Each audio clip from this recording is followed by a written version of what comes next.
Hi everybody, I am back from Ultracon, South Florida. It was a medium-sized convention in West Palm Beach.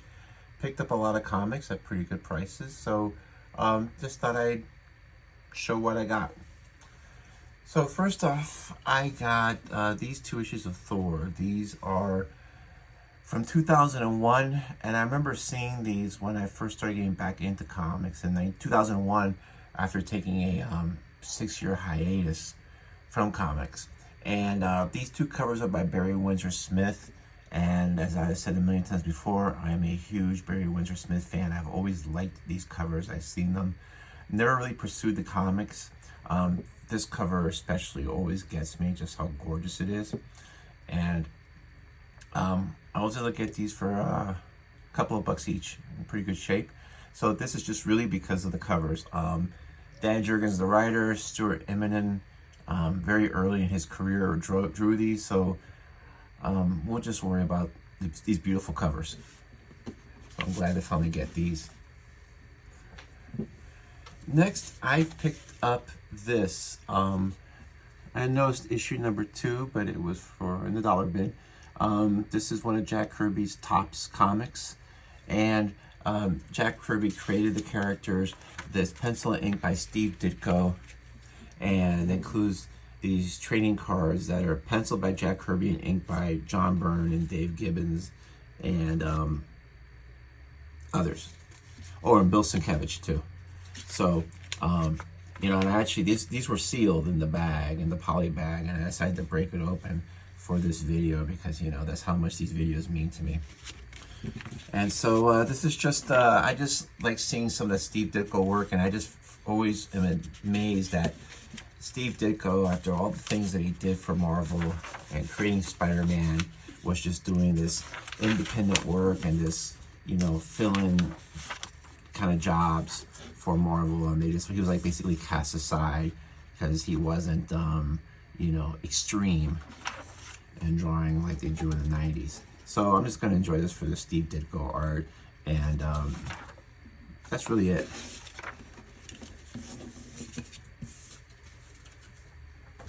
Okay, next I got a run of these, not a run, but a few of these Malibu comics that came out in the 90s. The comics inside are pretty unremarkable. The only reason I got these is that there was a series of issues, I believe they were all in the same month, where they all each had a 3-page installment of the introduction of Barry Windsor Smith's Rune. And so you would just read these 3 pages and look for the next issue and read these 3 pages to read the complete story. Of note, this one issue of Firearm, the cover is by Howard Chaykin, which is by far the best looking thing that's in this comic. But these were also had flip book. These also had letters, and there was a certain order that you put them in. And if you put them all together, you would get this really huge, these connect. You get this really huge comic panel. And so this was like the other gimmick they did. But again, I am a huge Barry Windsor Smith fan. So to get these for $1, I'm happy with. And I think I have finally finished getting all of these Ultraverse books. And it's just funny how, first of all, this is so 90s. Some guy blasting a female character, and of course she's wearing a bustier because why not? It's not a super, and secondly, it's just amazing how Marvel bought Malibu and acts like Malibu never existed. I don't know if there's much demand for these titles being printed, but I've always thought that the Barry Windsor Smith stuff could be reprinted and there'd be an audience for it. But Marvel acts like it never existed. Now, subsequent to those issues, you had the ongoing series Rune, and I think it was the first 6 issues that Barry Windsor Smith wrote and drew. So, again, big Barry Windsor Smith fan. For $1, I am not gonna complain, and I'll pick it up. So, good stuff. Next was something I've never seen before by Mad Dog Graphics. Vic Blood, The Chronicles of a Boy and His Dog. This is written by Harlan Ellison and drawn by Richard Corbin. And these are those comics that will probably never get reprinted. I don't know who owns them. I don't know if anybody's willing to reprint them. I know Dark Horse is working on reprints on quote-unquote all of his work, but I don't know if it's really all of his work. This hails back from October 1987.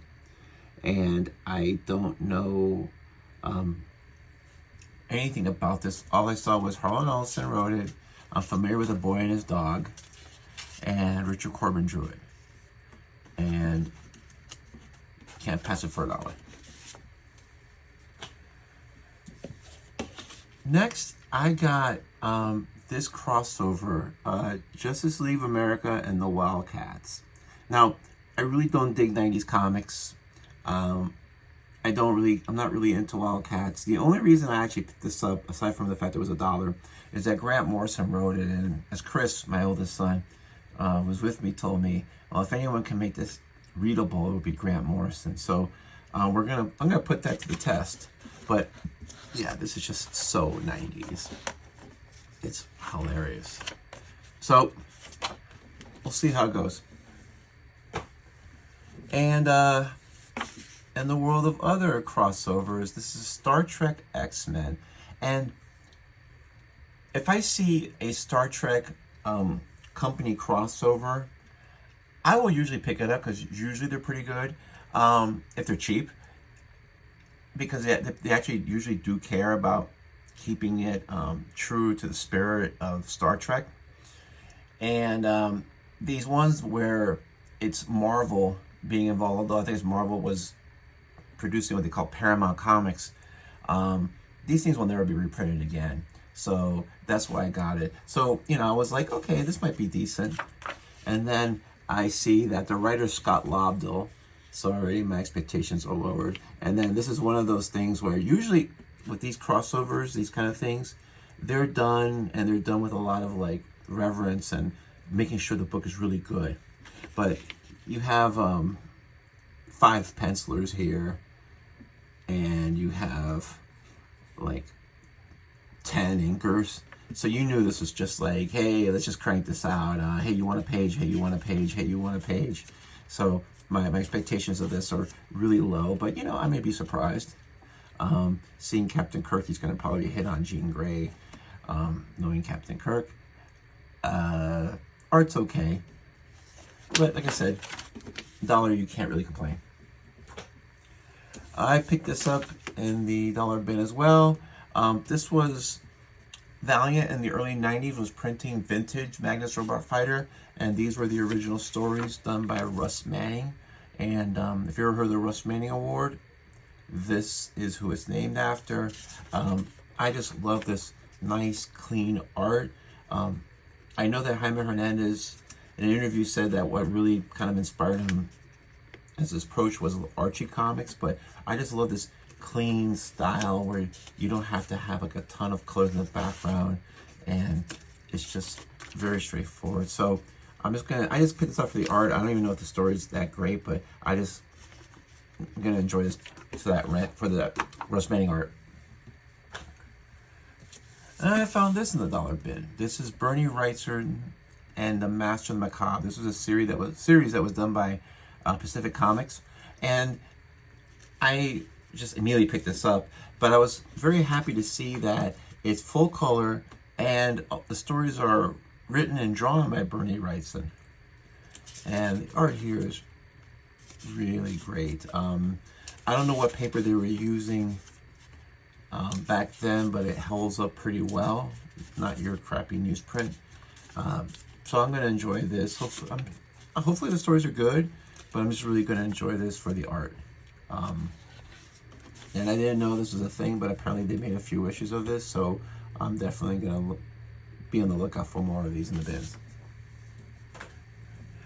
All right, this is a series that was in the $1 bins that I have never heard of. This is by Terry S. Woods.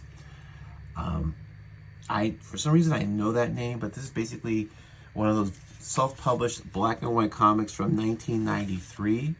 Apparently the first printings were they were actually signed. And I guess what made me kind of laugh was that the covers are all the same thing, except that they're different colors. Except this one, they would say book 1 of 12, 2 of 12, 3 of 12, and this one just had number 4, and then it went book 5. But I just love it's the same, well, basically almost the same thing over and over again. But the art wasn't too bad. I opened up one of them. The art wasn't too bad. And for $7 investment, we'll see what we get. I mean, I know there are trade paperback compilations of this. He still has an active website. So this is one of those things. It's like, for some reason, it just speaks to you. So this was the first issue, first printing. So this has a signature. The issues 2 to 6 are second printings. And then issue 7 is the first printing because it's signed here in ink again. So we'll see. My friend Colin from Loading the Cannon also often talks about these black and white comics, these independent comics that were done in the 90s. Probably, as he says, not a good time to be doing independent comics, black and white, because everything was image style. That's what sold. But for some reason, this attracted me, so I'm curious to read them. Next, another Star Trek crossover. This is Star Trek and the Legion of Superheroes. This was done in 2013. This was $3, brand new.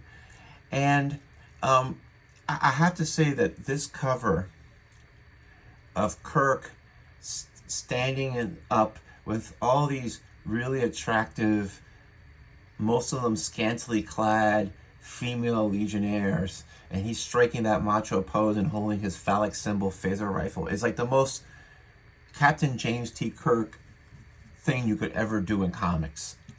It's just hilarious. To the IDW, they usually do care about the franchise, so I'm assuming it'll be good. There is one scene in the back that Chris picked up on that I'm hoping I can find quickly. Okay, here. This is like a collection of time machines. And what I like is that, and he pointed this out to me, all these different time machines, because this is a TARDIS. This looks like Bill and Ted's time machine. This looks like the Cosmic Treadmill from DC. This, I remember, this is from the Time Machine movie of 1960, I think, with Rod Taylor. I think this might be the jet from the Planet of the Apes films, the original ones.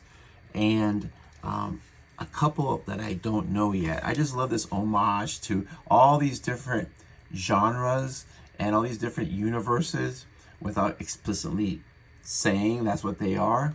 But it might be fun. I'm looking forward to this. Then I picked up 4 issues of Epic Illustrated. Now, Epic Illustrated is a comic that I loved reading back in the day when I was collecting comics in the 80s and 90s. I thought it was a really great anthology. I think it was underappreciated, and you look at the talent that's there. Yeah, I think it's pretty good. I mean, I think they went 36, 37 issues. And just some great covers. This cover is by Barry Windsor Smith, so you know I'm going to buy this. But this one might be my favorite of these 4. This is Neil Adams. And you know, we know how, like I'm used to seeing how Neil Adams would draw Batman or somebody with these zoom in close with their face and it was exaggerated, but just seeing this really cool sci-fi piece, it's just really great. I just really love this piece. This is Jeff Jones. And I am not sure who this is. Oh, this is, I think this is Boland. But they just had some really great creators on these books. Let's see who they have here.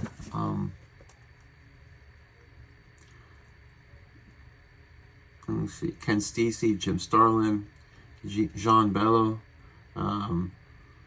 Rick Veitch.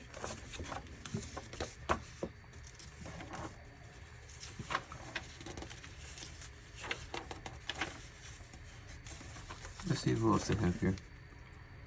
Dean Motter, Joe Duffy, Stephen Grant, Jim Starlin, Archie Goodwin, Pepe Moreno, and Neil Adams. Let me see something. Pepe Moreno, who I liked a lot back in the day. I like his art. So I picked these up. These were $5 a piece. But I enjoyed these. I don't know if I'm gonna make the run because I mean, you can buy them on eBay, but they are kind of hard and they've gotten pricey in the past few years. But if I see these inexpensively, I'm gonna pick these up. And lastly, I picked up in one issue, I may have overpaid, these early issues of Love and Rockets. Now, this is issue 4, 6, and 7. And I do have, I do have issue 5 and I have issue 3 beat up copies. And these are, not pristine mint copies. These are meant to be read. This issue is like a double-sized issue. It's $3.95 as opposed to $2.50. I love these covers. I love this blue and the bright colors. They're just great. And then this looks like this is a Mario cover. I mean, back cover. Pretty interesting. And you have a cover here by Beto. And I love this cover, back cover by Jaime. And it's just really beautiful. And then this is issue 7 with another classic Jaime cover. And the back, not sure who's done the back. I'm gonna have to look into that. This looks, let me see.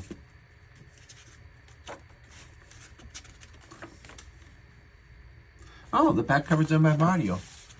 Yeah, that makes sense. So, next I'm going to start reading all these weird, different issues of Love and Rockets I have. But I'm glad at least I have 3, 4, 5, 6, 7.